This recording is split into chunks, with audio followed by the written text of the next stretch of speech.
गुरु जी के नाम की, है ना। वैसे तो पुकार लगाते हैं, सत्संग करते हैं, पर उनके नाम की गूंज होनी चाहिए ब्रह्मांड के अंदर। एक ही बार बोलूंगी, एक ही बार, वो कहते हैं ना गज के आप, मतलब पूरी जोर शोर से बोलना है, सिर्फ वन टाइम, ओके। जय गुरु जी, जय गुरु जी। बाहर आई थी आवाज, बाहर आई कि नहीं आई?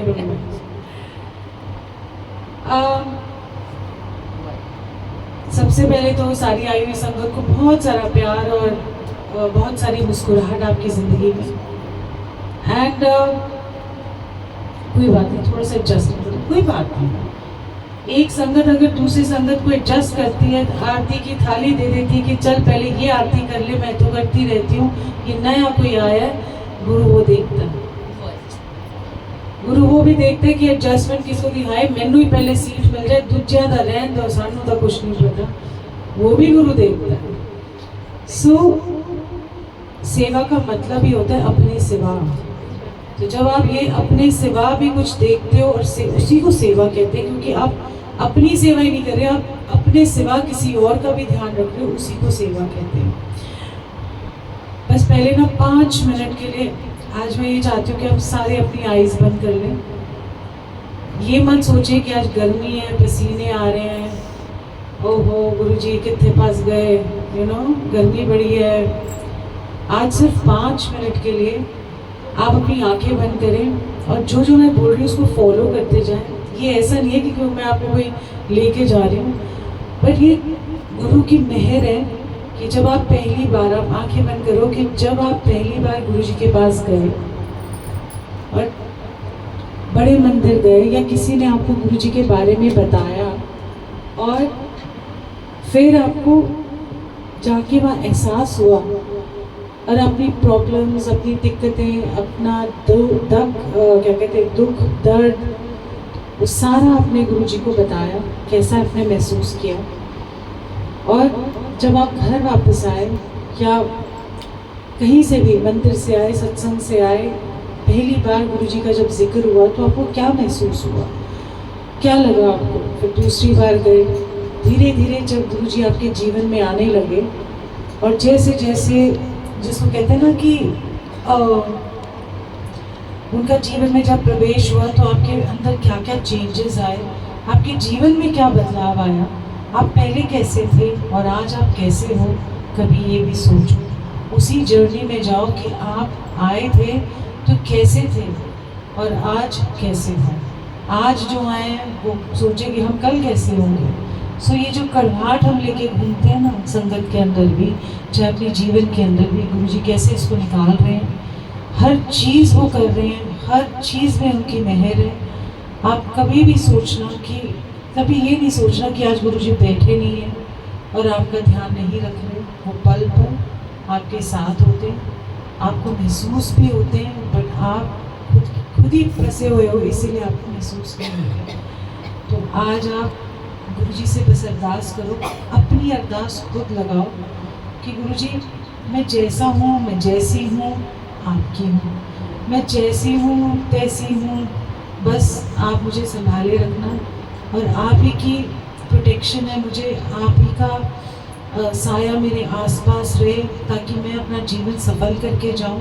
ये जो आपने मनुष्य जीवन दिया है, ये भी मैं सफल करके जाऊँ गुरु जी। यही अरदास है कि खाली ना जाए, वेस्ट ऑफ टाइम नहीं होना चाहिए, कौड़ियों के भाव हमारा जीवन नहीं जाना चाहिए। तो आज अच्छे से दिल से अरदास करके जाओ कि जो भी हम खाएं पिए, जैसे आज हमने शब्द भी सुना है, खाए पिए या जो भी पहना है वो आपकी मेहर। जिस दिन आपके अंदर ग्रैटिट्यूड आ गया कि जो भी कपड़े आप पहन रहे हो, जो भी आज आप खाना या पकवान खा रहे हो, वो सब उनकी मेहर है, तो उनका नाम सिमरन हो जाता है। तो वो हर चीज़ में आप देखो, आपको छोटी सी छोटी खुशी मिलती है, आपको मनपसंद आपकी चीज़ मिल जाती है, तो आप कितना उछलते हो ना। तो सबसे पहले ये मत सोचो कि सिर्फ आप ही का एफर्ट है, आपका एफर्ट है, बट प्लस गुरु जी की मेहर चल रही होती है, तो वो एफर्ट जल्दी से जल्दी फ्रूटफुल होता है। तो इसीलिए जब भी आप सत्संग में आओ और जैसे भी आओ, दर्द से आओ, बहुत सारी पीड़ाओं से आओ, बहुत सबकी अपनी कहानियाँ हैं, पर जब सत्संग में आओ ना तो पूरा टाइम दो गुरु जी को। इनफैक्ट गुरु जी को क्या आप टाइम दोगे, आपको खुद अपना टाइम निकालना होगा गुरु जी के साथ बैठने के लिए और अपने साथ बैठने के लिए। गुरु जी तो यहाँ विराजमान होते ही हैं, बट आप कैसे बैठोगे? आप सिर्फ की सिर्फ ये नहीं कि कोई चौकड़ा मार के मेडिटेशन करनी है, वो हमारी पॉसिबिलिटी नहीं है। गुरु आपको मेडिटेशन अपने आप ही करा देते हैं शब्द कीर्तन।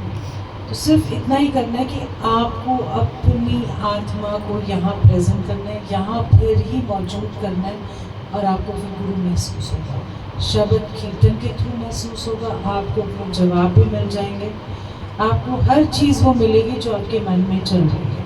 बट इंटेंशन अच्छी होनी चाहिए, नीयत साफ होनी चाहिए हमारी। ये नहीं कि वो कई बार हम देख लेते हैं, मतलब मैं भी गुरु जी के यहाँ जब जाती थी, चलो मैं वही सत्संग सुनाती हूँ, कि गुरु जी कभी कभी ना आपकी टेस्ट नहीं लेते। सब कहते थे टेस्ट लेते हैं, नहीं, गुरु जी आपका टेस्ट नहीं लेते, आपके कर्म जो चल रहे होते हैं ना, वही आपका टेस्ट बन जाता है। ऐसा नहीं है कि गुरु जी अलग से पर्ची निकालेंगे और वो कहते कि ये इसको दर्द दे देता हूँ, इसका टेस्ट लेता हूँ। गलत, ये बहुत गलत बात है कि भगवान हमारी परीक्षा लेते हैं। हमारे कर्म ही, जब हम कर्मों को डील कर रहे होते हैं, जब हम अपने कर्मों को फेस कर रहे होते हैं ना, वो टेस्ट हमारा चल रहा होता है कि हम उसको ग्रेसफुली, हम उसको किस एटीट्यूड के साथ, किस सोच के साथ उस कर्म से निकलते हैं। कोई तो हाय तवा मचाए थे, हाय साढ़े नाल है कि हो गया, साढ़े नाल हो गया, साढ़े नाल ही आई होना, साढ़े नाल हमेशा ही खराब होता है, हमारी तो किस्मत ही खराब है।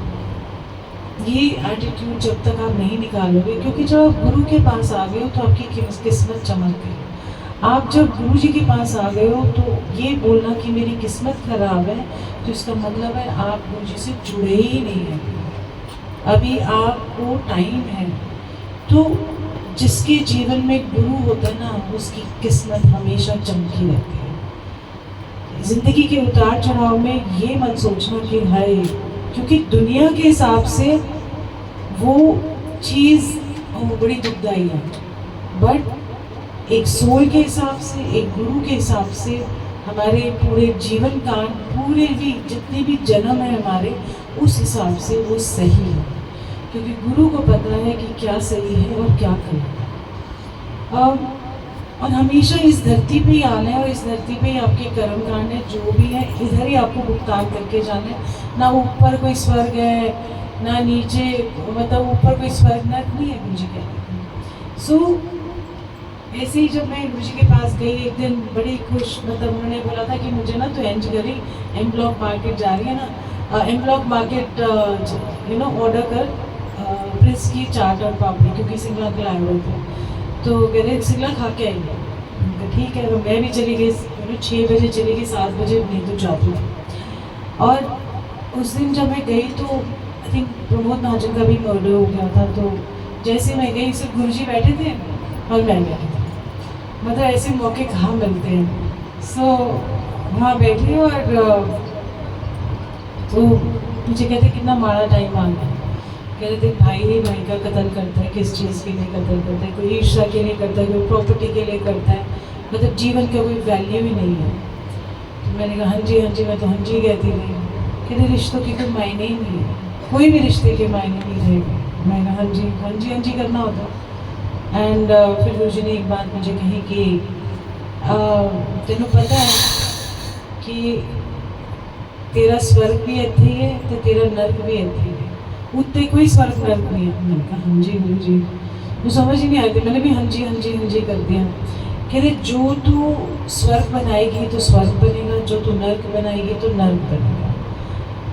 और रिश्ते ऐसे होते हैं कि वो ना सींचने पड़ते हैं। आप एक दिन सोचो कि भरपूर प्यार दे दिया पौधे के अंदर, जैसे आपने एक दिन पानी दे दिया और बस भूल गए उस पौधे को। इसी तरीके से रिश्ता एक पौधे की तरह होता है, उसमें आपको प्यार, रिस्पेक्ट, केयर, इन सब चीज़ों की खाद या उनको नर्चर करना पड़ता है।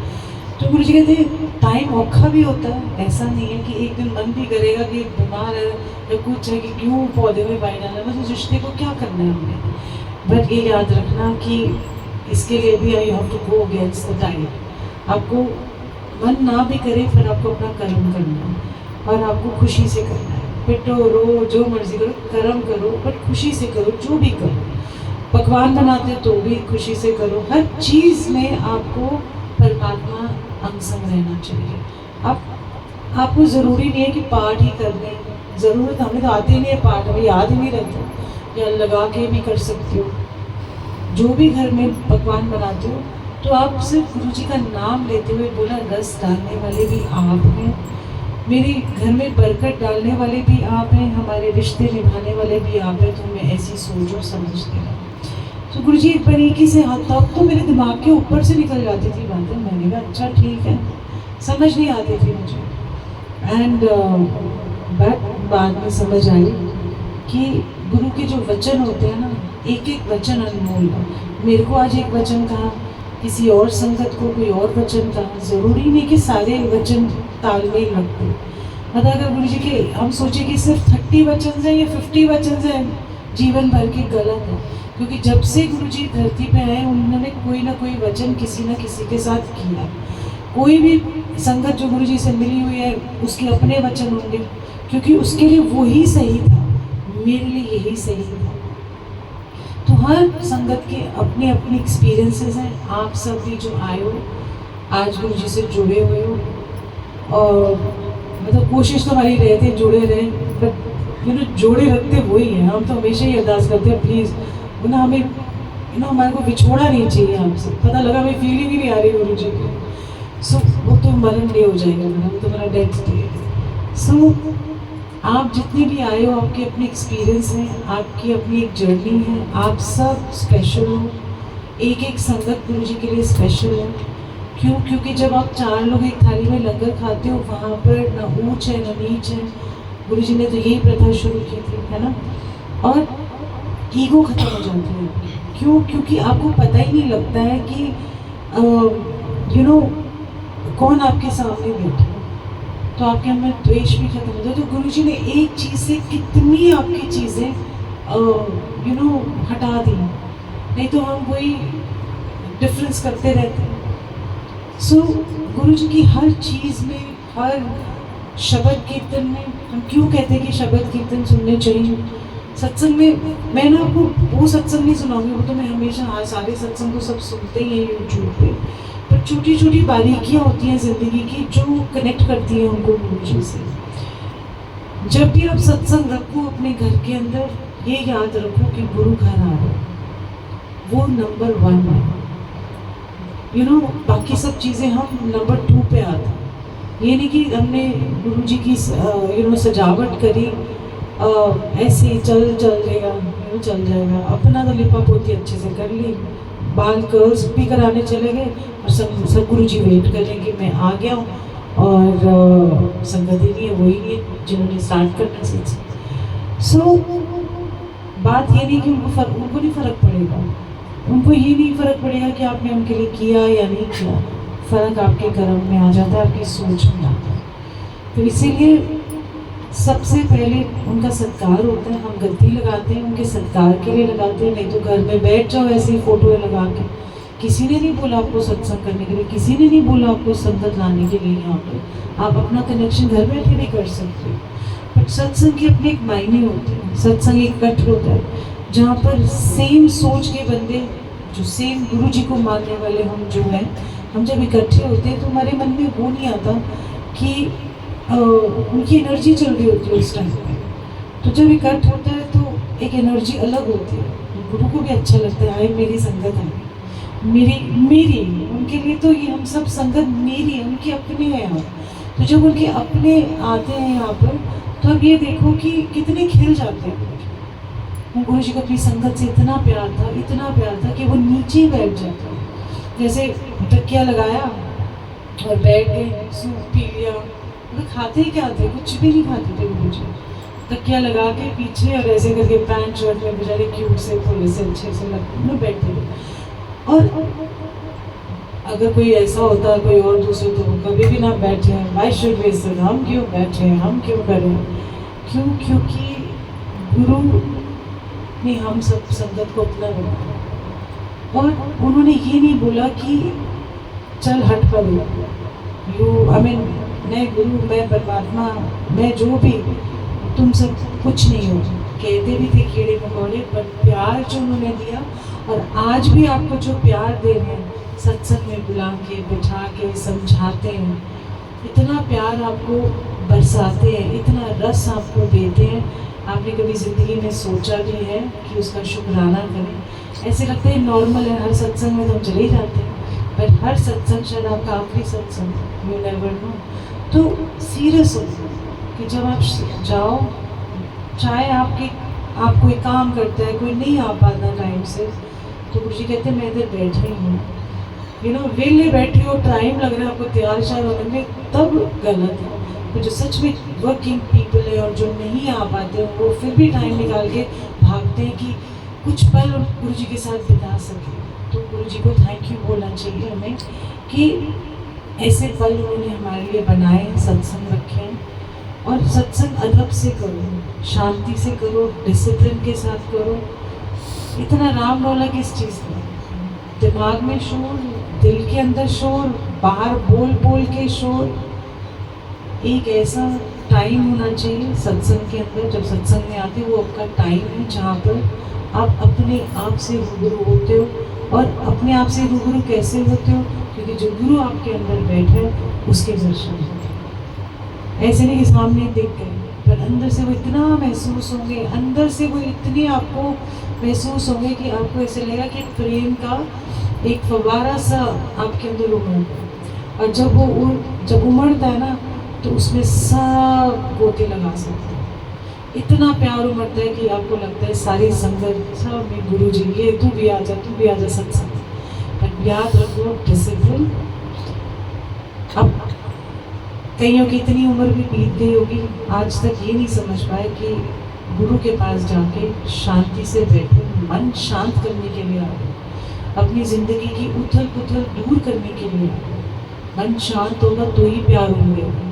जब इतनी उथल पुथल होगी तो प्यार भी कहीं नहीं आपको गुरु जी का महसूस होगा। तो ये सत्संग हमारे लिए गुरु जी ने इतनी सुंदर दात दी है, इसको हल्के में मत लिया करो। हमेशा मैं ये कहती हूँ हल्के में मत लो, आज मिला है कल नहीं मिलेगा। तो उनका शुक्र करो कि ये पल आपको आज मिला है, उनका शुक्र करो कि वो हमारी ज़िंदगी में आए हैं और हमारे को संवार रहे हैं। आज हम शायद पूरी तरह संवरे भी नहीं हैं, बट वो हमें संवारने आए, कितना बंदा बनाने आए। तेरे इंसानियत, यू नो, हम सारे अंदर से जानवर ही पैदा होते हैं, वैसे तो एक तरह से वैसे तो होते हैं, बट अब देखो हमारी जो हरकतें होती हैं वो जानवरों वाली होती है, तो कईयों की ज़्यादा होती है, कईयों की कम होती है। सो खूंखार जानवर ही बन जाते हैं कहीं, आप देखते हो इंसान, उनके अंदर क्वालिटीज़ भी ऐसी आती है। तो गुरु जी के लिए सब बराबर है। जो अगर खूंखार जानवर भी गुरु जी के पास आ जाए, इन द सेंस कोई हमारे हिसाब से अच्छा इंसान नहीं हो, वो भी गुरु जी के पास जब आए और मत्था टेके, तो वो गुरु जी जाने और वो जाने, हम उसको जज नहीं करें, क्योंकि उसकी अपनी जर्नी है। पता नहीं कितनी लाइफ टाइम से कितने कुकर्म करते हुए, इस लाइफ टाइम में करते हुए, जब वो गुरु जी के शरण में आए तो गुरु जी डील करेंगे ना उससे। हम क्यों किसी के ऊपर तमगे और तोहमतें लगाएं कि तू ऐसा है तू ऐसा है, हम नहीं लगा सकते। ऐसे जब इससे मुझे याद आ गया कि